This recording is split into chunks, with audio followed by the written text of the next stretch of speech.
IT에 관한 이야기를 가정쉽게 전달해드리는 시간 2인복의 IT 트렌드를 읽다 일상 IT입니다. 네, 안녕하세요. 일상 속 IT 전해드리는 시간 시작합니다. 자, 여러분 7월 말이 됐습니다. 어느새 7월 31일. 시간 빠르게 흘러갔고 이제 또 핫뜨거운 8월달로 접어들게 됐죠. 아무쪼록 오늘 하루 잘 보내시고요. 내일부터 또 멋진 한 달 시작하셨으면 좋겠습니다. 오늘 세 가지 이야기 바로 들어가 보죠. 첫 번째 소식은 간단한 소식인데 여러분들이 바로 따라서 하셔야 되는 소식이에요. 챗GPT 안드로이드 앱이 드디어 출시가 됐죠. 저희 방송 계속 들으셨던 분이라고 하면은 제가 미리 프리오더 걸어놓으세요 라고 얘기했으니까 미리 설치 걸어놓으셨던 분들이 있을 겁니다. 그런 분들 같은 경우에는 따로 다운로드 받을 필요 없이 여러분들의 스마트폰에 이미 챗GPT 안드로이드 앱이 출시가 됐을 거예요. 그럼 뭐가 특징이 있느냐? 없어요. 똑같은데 웹으로 들어갔을 때보다 조금 더 예뻐 보이는 것들 하나 하고 그 아이폰하고 비슷합니다. 아이폰하고 비슷한데 아이폰 같은 경우에는 때리릭 하면서 햅틱 기능이 잘 되어져 있다고 한다면 이건 햅틱 기능은 들어가 있지는 않고요. 그냥 일반 버전이다. 대신에 여러분들 그러면은 모바일이 아니라 PC에서 대화했었던 내용을 이어서 할 수는 없는 거야? 라고 할 수도 있을 텐데 이어서 할 수도 있습니다. 여러분들이 PC에서 대화하셨던 내용은 히스토리 내용에 들어가면 거기 들어가도 있어요. 꼭 한번 사용해 보시고요.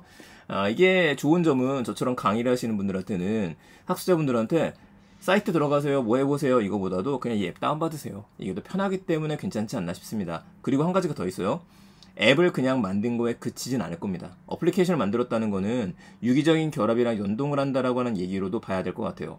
아직까지 GPT 플러그인 모바일로는 실행이 안 되는데 모바일이 들어오게 되는 순간부터 그 여파는 더 커지게 될 거라고 기대해 보겠습니다. 두 번째 얘기해보죠. 이제 우주. 저처럼 우주를 좋아하시는 분이라면은 이게 설레이는 소식 중에 하나죠. 나사 페이지가 있어요.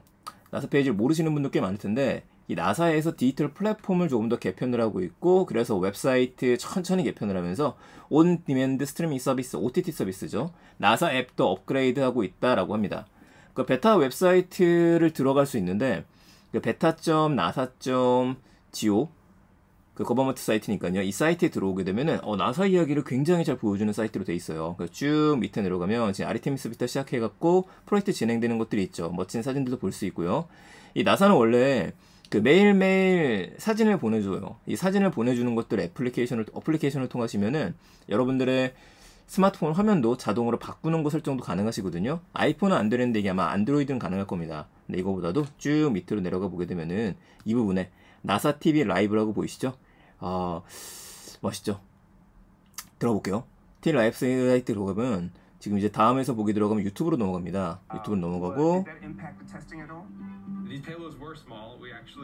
예, 빨리 구독해야지. 지금 잠깐만요.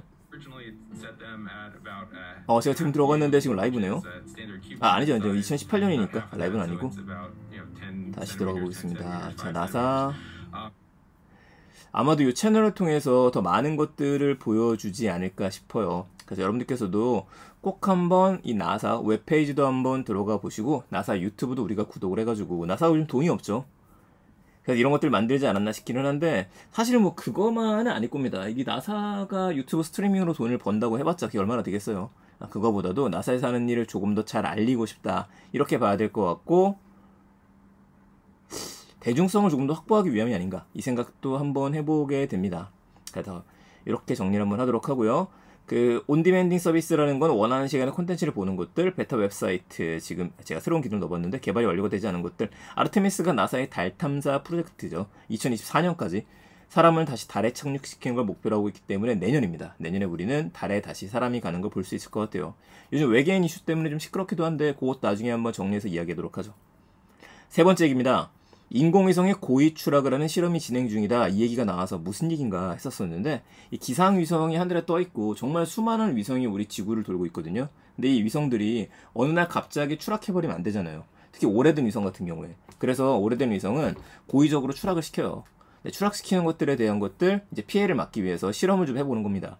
자, 에올러스 위성은 2018년에 발사가 됐으니까 벌써 19, 20, 21, 22, 23, 24, 25, 26 와우.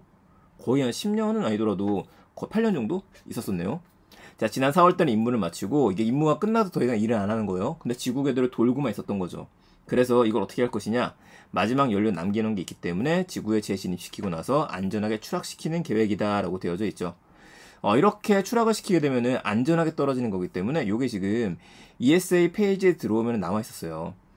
쭉 보게 되면 위성 임무는 지구로 돌아올 때 피해를 줄 위험을 최소화하는 규정에 따라 설계가 되었다. 요즘엔 있는 겁니다. 근데 예전에 90년대 후반에 설계됐을 때에는 그러한 규정이 없었다라는 거죠. 통제가 안 된다는 얘기예요.